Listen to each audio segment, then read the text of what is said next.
Welcome, people of the World Wide Web. So yes, as the title would kind of, do I want to play a game? And yes, that game would be ranking the Saw movies. So a lot of people ask what, you can kind of gather it is around the Halloween season. I've been gifted like the Halloween Nightmare on Elm Street box set from AJ. I have Halloween the remake to rewatch. I had the Saw films I upgraded that I decided to watch around this time, just to get into the Halloween theme. I'm not the biggest horror fan.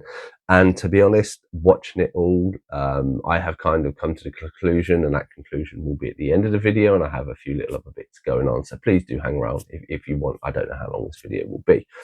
So obviously I have here to prove that I do have it. I have 1 to 8 there. Then we have Spiral, and then we have Saw 10. Obviously this was also a gift from AJ, so thank you for that. So I will rank them in order. I will rank them. I'm going to do it in reverse order. Or I'm going to do it from 1 to 10 and go through. I tried to keep each film as kind of 3 aspects. I kind of take the traps in consideration, the overall story, and the twist, because there's normally a twist in the Saw movies, and that's kind of how those 3 aspects I've had in my mind as I will do these. As I say, I've looked into a lot of stuff behind the scenes as well, so I'll talk a lot about that at the end of the video as well. So as I say, do stay around once I've ranked the 10 movies. So number 1, starting off with 1, is actually Saw 10. So I take the films as an overall. For this, it was a refreshing update of the series. The fact 9 films had come before this had done so much stuff with the franchise, and they still managed to not only go in a slightly different direction, humanize the character. And I think that is one of the things that gravitate to me. I've always enjoyed the concept of Saw, and the traps and everything else works with how my brain works. I'm very much a person who likes to figure out how stuff works and take stuff apart and put it back together and stuff like this. Tobin Bell was great on this. I liked the traps. This was humanized him. It's set between 1 and 2. Obviously has the diagnosis of him and how he gets screwed over, and obviously then he has his revenge, and even featuring that this kind of is a psychological trap because it happens in his head, and and I thought that was very clever, and obviously the person decided to do the good thing, and obviously didn't get subjected to the trap. For me, favourite trap out of this was probably the gas mask one, where the couple who have kind of set him up in the first place, the lady doctor and that, they are in the room, they obviously set off the gas, and only one of them can survive. And I thought that was very clever, a very way that obviously the woman survives, but the only way to survive is to see Jigsaw and that getting away, Tobin Bell's character. I thought it was very clever. Definitely brought another side of Amanda's character to this as well, because I wasn't the biggest fan revisiting the series, specifically recently, and obviously this movie is 2 years of 2023, so there's enough time has passed that I can kind of be a bit more subjective on these. But absolutely, as I say, loved it. The fact that humanised it. I know they were making 11 and they've stopped. I know Tobin Bell was quite old. To be honest, if this is the last of the Saw franchise we ever get, I am more than happy. It is a great movie, and as I say, it's my number 1. I know people are being like, well, previous ones. I just think of what they've done in this story compared to the 9 movies before it was such powerful, and watching it 2 years afterwards, whereas I think because there's so much time has passed between the others, you will see where my decision kind of comes up with this. So, as I said, number 1, I know I'm doing it in a bit of a weird order rather than 10 to 1. So, number 2 is Saw number 1. So, there's Billy there, the character. So, Jigsaw. So, not Jigsaw's movie, but yeah. So, this, I rewatched it. I found that time had passed, and the only reason why I didn't put this at 1 is once you know that Jigsaw is on the floor, it kind of makes it not as spectacular of a movie as I remember it. Remember it watching the cinema, and when he got up and closes the door and goes game over was such a shocking one. I was like, I would never in a minute. And I know people have been online and said, oh yeah, I guessed and stuff like that. Everyone can speculate. There are so many people in the world that if everybody guessed what was going to happen in one movie, some people are going to get it right. It's just you know, the realm of possibilities, so to speak. But for me, I liked it, the fact you had the grounding of, you had these two people that were stuck in a room, and that was essentially my favourite trap in this, the fact that two of them were stuck. There was more development of the story where you met different people, where obviously the doctor's wife and daughter are being kidnapped by the orderly who's also being trapped, but you didn't know. And that this one trap essentially had so many layers to it to build up to Jigsaw. Um, and obviously it was all because he was treated and stuff, and obviously misdiagnosed, or not misdiagnosed, that doesn't come till later, but obviously there are elements there of stuff they've been doing. um I thought was done very, very well. You know, like the fact you have like this one trap goes from the beginning to the end, they're still stuck in a room. And, you know, people stuck in a room, there isn't too much you can do, but there are little elements, and the fact that they kind of know each other and he's hiding stuff. And like, what would you do in the stuff like this? Even to the end, like he cuts his leg off, spoiler alert, it's like been over 20 years, and gets out, or one of them gets out, and then the other one's stuck there. I thought was amazing. And as I say, it still holds up to this day. I said, but the dating and knowing the twist just doesn't have as that much of an impact. Whereas watching the later one and knowing what's come before him and having that impact, and maybe it's just because where the movies sit within this franchise and how you'd watch them, that obviously being the first and being the last, they have other impacts. But there we go. So that was number 2. So number 3 on the list is Saw 4. Now, a lot of these, I think, people are going to be, why am I choosing this order? So I thought this was a great movie. Hats off, first point, Hoffman. I really enjoyed Hoffman as a character. The twist in this, and obviously you have Mark Wahlberg's brother, Danny Wahlberg, in there. He pops up, like, you know, he's in the previous movies. It's suspected he died, but he's not. And this is something they did very well. And I will talk about how the stories are arranged outside of the end of this video. But I think it's very clever, the fact you walk in and you have this guy and you think he's linked to it, and then Danny Wahlberg's on one side of the seesaw, Hoffman's on the other side. The other people have gone missing. The police are going there. You know, this cop basically is too rash for doing it, so they've set all these traps up within his home, which reminds me a little bit of the movie Collector, if you've ever seen that, which I thought was quite good. The fact that there is a purpose for this. So the whole point and purpose of this film, if you have or haven't seen it, is essentially the fact that this cop is too rash, and it's trying to show, you know, the whole point of Jigsaw's stories is to try and they have a trait or they have something that they've done, and he's trying to discourage it and trying to turn over a new leaf by not doing what they're doing. This cop doesn't rest, doesn't let things lie, is too fixated and too rushes in, and it causes problems, as he's found out when he rushed in earlier. And then it culminates of him going in, causing the ice hammers to come down, which was great, that the fact you had this scales where Hoffman could be electrocuted, or the other character could basically be on a block of ice and get strangled, but you realise it's not strangled. He's got these two massive ice hammers above him that smash him as his cop goes through the door. I thought was great, because it wasn't what you expected, but then also the fact that Hoffman takes off and he's actually the apprentice that we never knew. It kind of makes sense when you see stuff of how people are moved. Again, the overall story of all of the movies I will talk about at the end of this video. But yeah, absolutely great. Really enjoyed it. As I say, I really enjoyed the introduction of Hoffman as a character. As I say, he struggles a little bit in the development later on, and I'll explain that. So then we move on to movie 4 within the franchise, and this is Saw 5. So this is the continuation of Hoffman's character. I quite liked this movie as a general one, because obviously now he has this other agent who has come on, who's starting to notice stuff. This is where they start to very early on pick up that Hoffman isn't obviously Jigsaw. They are starting to see signs that something isn't quite right with this, and this agent Strine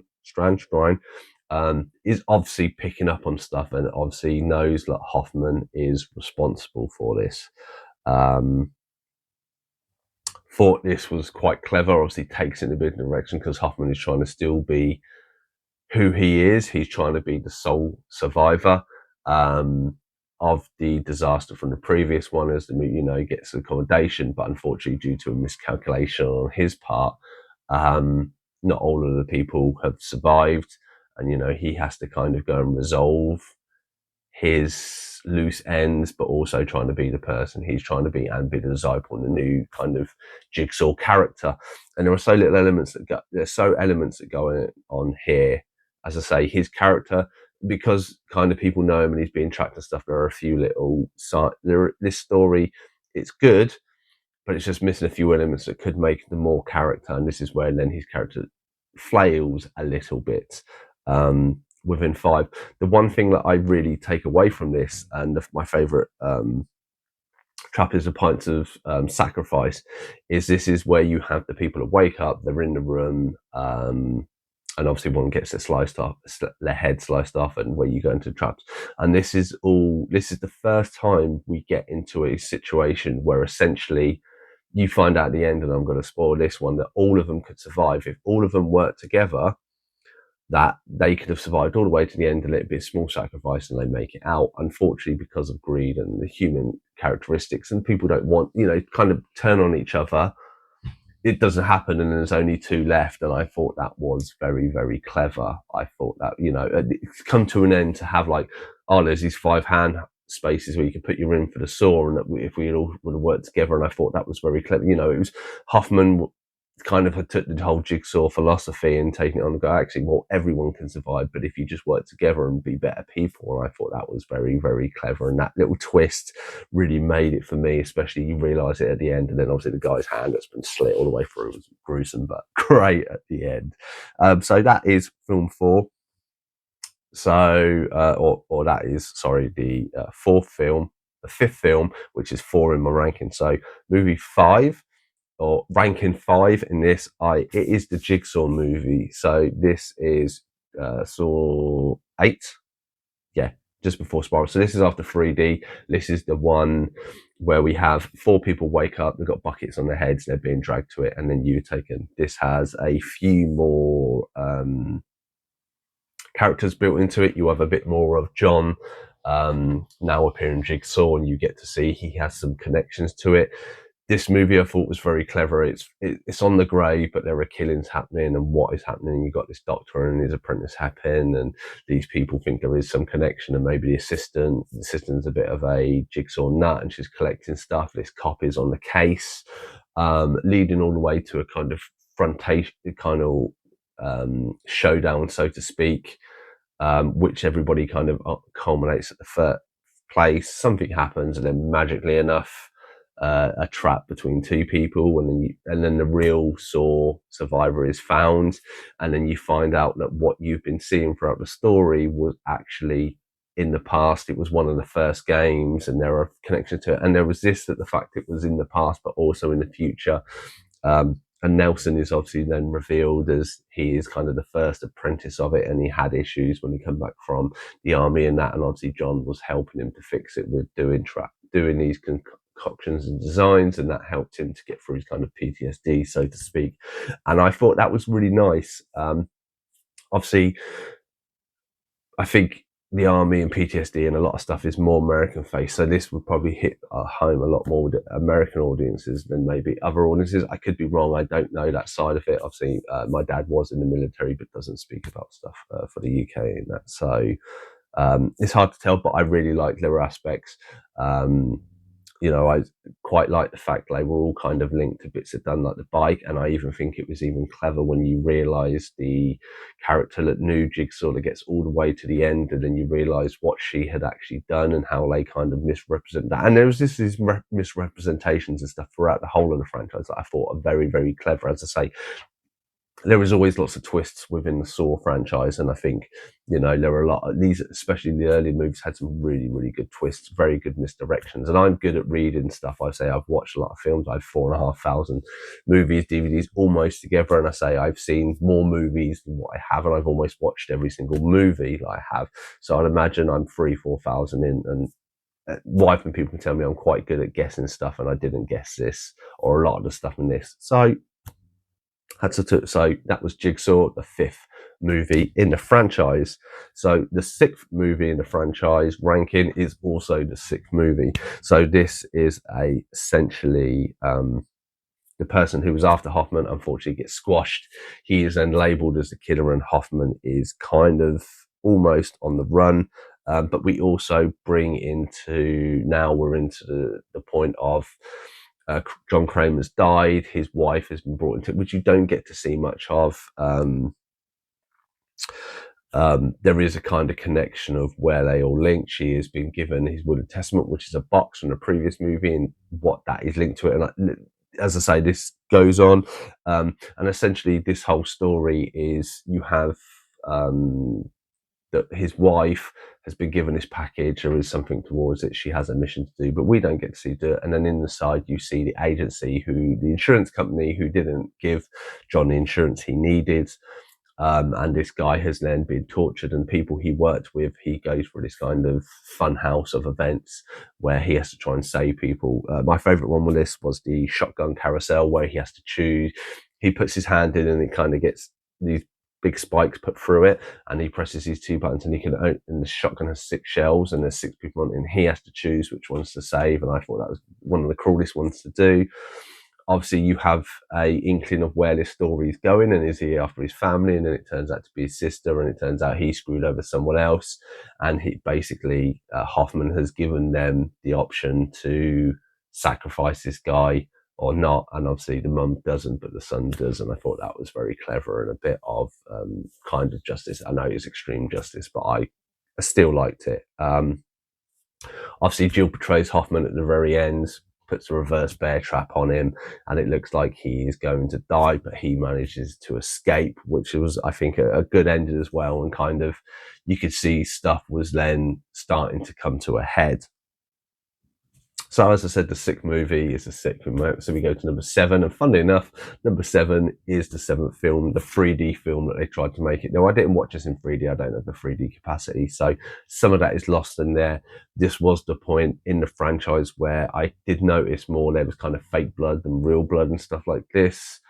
I don't think the CG blood type thing works a lot, just because I think the CG at this time wasn't great, and obviously the budget on these movies isn't massive. Obviously Chester Bennington, famously featuring it, no longer with us. And it was, as I say, and this, the bear trap then comes into again because Jill gets killed first with this kind of train tracks in her mind, but then is hiding in this like police prison, and Hoffman goes for this magic battle to kind of get back at Jill. And stuff like this. This is where 7, the 3D movie, goes. With this, you have kind of victims of Jigsaw's crimes coming together, and you get to see the guy from the first one, which was quite nice to see him. Dewey Cruz or someone, I can't remember. I can't remember his name. Apologies. But yeah, I thought this was good. Obviously, Jill gets killed. Hoffman manages to wreak his revenge on her, even though, and then I say the fact he cut open his face and sewed it back together, I thought was very clever. Some of the 3D traps, this is, I say the traps, and this is why Lee's are lowered down, like Chester Bennington one, there was kind of no way out, and this adds into elements of why the earlier ones will sit there as well. Like I like the fact when traps you're able to get out, and when it specifically made it where it is almost, it seems impossible to get out. That's where I kind of feel it takes an element out of it, and I'll explain this in linking with the overall feeling of these movies at the end. But yeah, I like the fact the reverse bear trap was used, obviously after Hoffman had almost had it, but I like the way he got out in the previous movie. And then obviously when he kills Jill and everything else, and you have in between this the poser that was a victim, and this has one of the scenes that people rave about, you know, it's like how to make Tobin Bell look young, put a backwards baseball cap on him. And I know it's silly, but it works. You don't really notice it. And I like the fact that the main story, you know, you have this going on with Hoffman and him trying to get the wife and into the police prison, but in between this you have a poser who said he was a victim of Jigsaw and escaped, and then gets put through all these poses into the final end. He gets put into a trap that he was supposedly in, and he fails it anyway. As I say, hits him with the whole kind of redemption and stuff like this, and you know, and if you lie, if you do stuff bad, you kind of get punished, and that's kind of the theme that these Saw movies have.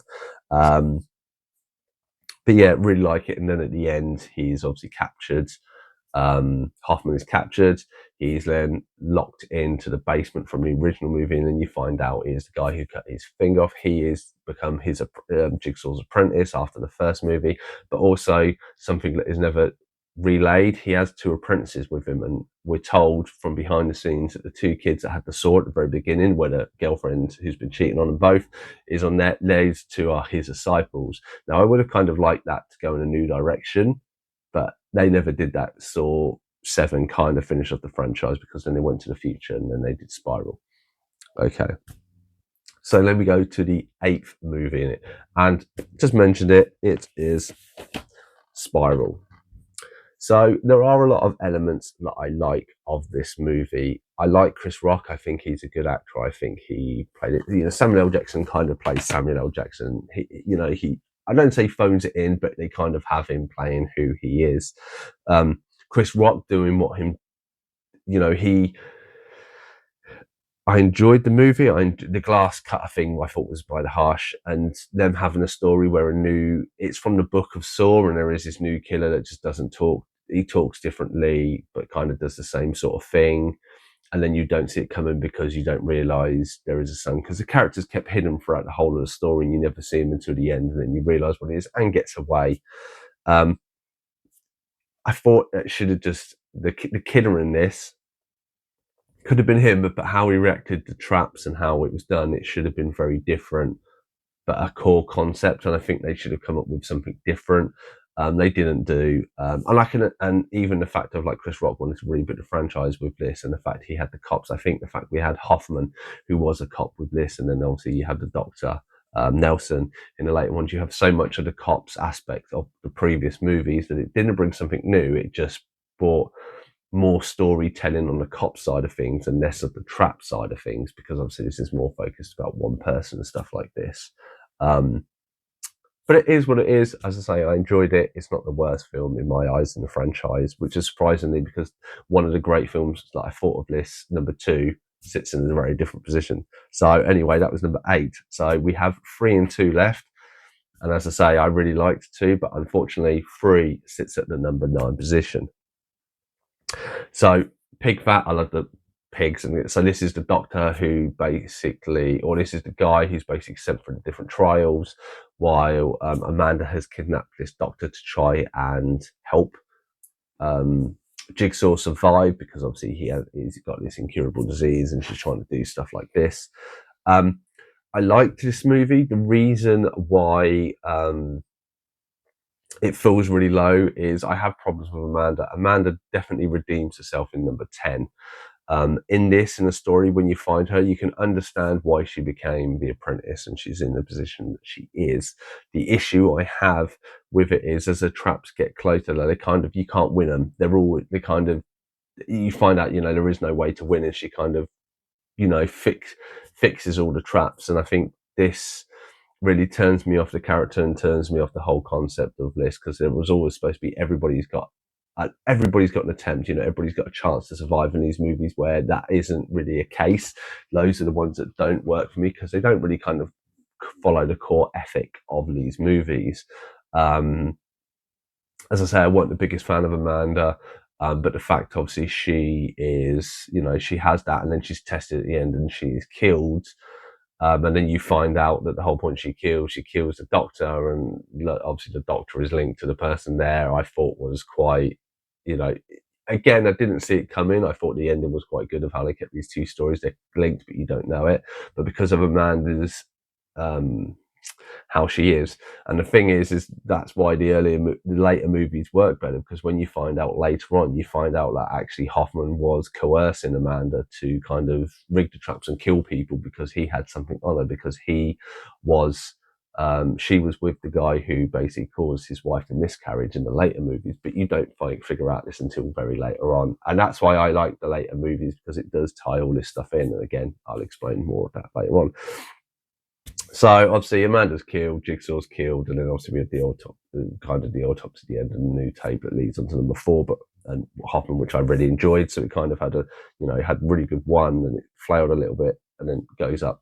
Anyway, and then the final one, obviously, if you couldn't tell, number 10 is the second movie. So I really, really loved this when this came out. I thought it was quite good. I loved the Amanda twist and stuff like this. Going back, the movie is a bit dated. The needle scene that I really, really loved at the time looks really, really fake, unfortunately, now. I don't know if it's just, you can have seeing it on a better TV and a better quality DVD, Blu-ray and the DVD, and the pictures clear and stuff like this, and you notice how fake the needles and stuff are. I still thought it was good the Danny Wahlberg character come into it. I did like him. I did like the fact his son was kidnapped and in a cell, and if he just waited for Jigsaw, he would have got his son back. But obviously he was coerced and then brought into it. And obviously I really like his character in 4 and how he's finished off. I really like the Death Master guy. He's got the key behind the iron neck. I thought that was quite a clever one as well. But yeah, as I say, having them all in the house together was a very kind of tried to kind of emulate the first movie, but on a bigger scale. And then obviously the facts, and the reason why I sit so bad is that at the end of the trap is they all had the key, the combination to get out of there, but it's all in the back of their heads. And there's so many traps that people could lose their head or get the eye shot off and stuff like this. I was like, the fact that that would have related, the fact they're all linked. And I like the fact that it was all linked, but I think there's a lot of execution and stuff like they kind of missed a few beats in it. So that's why I have it. So that is my ranking of 1 to 10. Hopefully you've enjoyed it. Hit the subscribe button if you do. Obviously now we have a bit more on this, and this is where I'm probably going to annoy people to death. So I'm not the biggest horror fan, but after watching this and still watching other stuff, this series is my favorite horror franchise. That's the thing that's going to probably annoy people. Why did you know? For me, the reason why it sits there, I'm a very technical minded person. I like the traps. The reason I'm watching this, I'm always watching it, looking at the traps, looking how to get it out. I like that. I like that every rewatch gives me something new to look at. B, I like the fact that these all work together. Horror essentially is made on a shoestring. 107 million it cost to make the 10 movies. They've made over $1 billion. So they're definitely worth their weight in gold when it comes to that, some better than the others. I think 3 was the highest grossing one of all of them, profit-wise, in relation to the 4 million it made to make it, like 10 million to make it. Whether it's the best one or not, I don't think it is. But height of the time, people get bored over time. But yeah, as I say, I like the fact that you take this back. Essentially, this is John Kramer. He's an average man. He's worked his hard life. He wants to come to retirement. He's got a wife. They've never really done anything wrong. And unfortunately, he's got this inoperable cancer that he can't get. There's these treatments that he gets screwed over with, or the insurance won't cover him, or this person mislabeled his x-ray and stuff, and all these things are mistakes, and that is the reason he wants to put stuff there, that all these things could have helped him get better, and these people could have affected other stuff. So I like that there is the whole redemption, and that's why I like the fact that these traps aren't, you are there to be a good person and make the world better, or there's no point you being in there. And I quite like that philosophy. This is not me saying I'm going to become a Jigsaw and do stuff like this. I just think that is a very good concept. When I watch a lot of other horror movies, and I say I've not seen that, they are just out there to kind of promote gore, violence, and stuff like this. And essentially, what you normally have, and you have Mike Myers and you have like Freddy, and I'm watching the Nightmare on Elm Street. So if you have this criminal that kind of throughout the movies fluctuates what their kind of powers are. Freddy Krueger's one fun, he can kind of come into reality, he can't come into reality, he can keep people and slash them, but then he gets people to hang themselves. Why would you not and there's a lot of stuff is just it's kind of there for a torture. Some of it makes sense, some of it, to me, I find a bit distracting. The Saw movies have an overall consensus, and they normally keep with that. As I say, there are times where the person coerces the traps and something, and that's understandable when you watch the later movies. But I like the overall, this is just a human guy, and unfortunately he dies quite early on in the series, but it's still featured in most of it, that he is just there to do good. He sees it, he's doing good. The exact same way in 10, where you see the person, he's trying to nick the store. You don't know his backstory, he could be there, but the whole point is that because if he did do a bad person, he should be punished for it. And I kind of like that. And it is someone you can essentially kill. Like, you can survive these traps that people have seen. You just have to sacrifice something when you do the reverse. You've done something bad, you kind of need to do something good, but in a bad way kind of thing. There is a kind of underline that everyone he kind of saves, or everyone that saves from the traps, ends up being coerced into his style. And I kind of feel that each person is essentially then put in the mindset of John Kramer, that, they've had to cut their leg off, or this has happened, or something has happened, or they've lost their baby because of stuff like this, and because of them being put in Jigsaw's position of those people deserve to be punished and stuff like this, and you've done your redemption, why shouldn't they do it? You know, fair is fair, and eye for an eye, and all this stuff. And you know, and that works amazingly. As I say, whereas you have Freddy, you have like this unstoppable force that even though you kind of kill him at the end, and he kills most people, or he kills all of them, from what I've seen in the first few movies, you still get away. Mike Myers, he's superhuman. You can't kill him anything. I enjoy Jason X and stuff like this, and I enjoy it. But that is essentially all horror movies are. Innocent people, not necessarily done anything bad. These killers pull victim on and more or less kill them all dead to rights. Some survive, come back in the later movies, go to kill, and they're kind of haunted in your life forever. Is just stress, but it's just this battle of David versus Goliath, but Goliath will always win. And for me, and yeah, and just like it's horror for horror and gore for gore. Whereas these, there's a reason for it. Everything happens for a reason, and you know, you are only subject. Each person, even though some of their stories last the full movie, most of them only last a small period of time, and if they fail it, you know, that fictional world is better off without that person, because they're normally not a good person for most of them that counted. Regarding the police, maybe that's a different thing, but yeah. So because this is my favourite franchise, keep saying it, people are keeping annoyed. I found this, so I believe it's NECA have done a Toon line, and this is obviously a Jigsaw figure. So he will sit on the shelves now. You can swap his head. I had to heat up his head to get this one to sit on there, the little Jigsaw. I thought good. He comes with a little blade and obviously the little hood here. You can take on and off if you take the head off. But I just really, really like this image, and obviously I put it with the pig mask because obviously it's normally Amanda or Hoffman who wears that mask. This is what he wears. But as I say, a great character, a great read. And sorry, the other thing that I didn't reading up on this, these movies were made with no future concept in mind, which I really enjoyed. So the first film was made, he shuts the door, that's good. Throughout the list of it, that's how they do. They do one, it does well. They greenlight a second. The writers come back. Some of the people die back. They start rewriting the second one. No movie was ever written with a future movie in mind or where they would go. So if you watch it, apart from Hoffman being locked away at the end of 7, and you assume he dies because obviously the guy who got locked in 1 dies in there, and you can kind of assume that it's not like he gets off, he's in the wild, and you have kind of these people. Apart from that kind of storyline, everything else is almost tidied up in this. You know, the fact they do very well bringing characters back and linking them. I say even in X, when he's on the phone, you know he's talking to Hoffman, trying to figure stuff. And there's little bits like that. Like I just is executed perfect. And I don't think there's ever any other franchise that's had like 10 movies, or the best part of 10 movies, where all of them link together and are done so well and are twists and turns that when you rewatch it and you're like, oh, you know, Hoffman's his apprentice, and this is because of this and this and this. Amazing work. Anyway, that has been my very big video of do I want to play a game? Do I want to rank the Saw movies? Yes, I do. That's they are. Do you agree with me? Do you disagree with me? As I said, I'm not a massive horror fan. If there's horror movie out there that you disagree with, please do let me know. I'm trying to watch as much horror as I can in the month of October, maybe even a bit of November.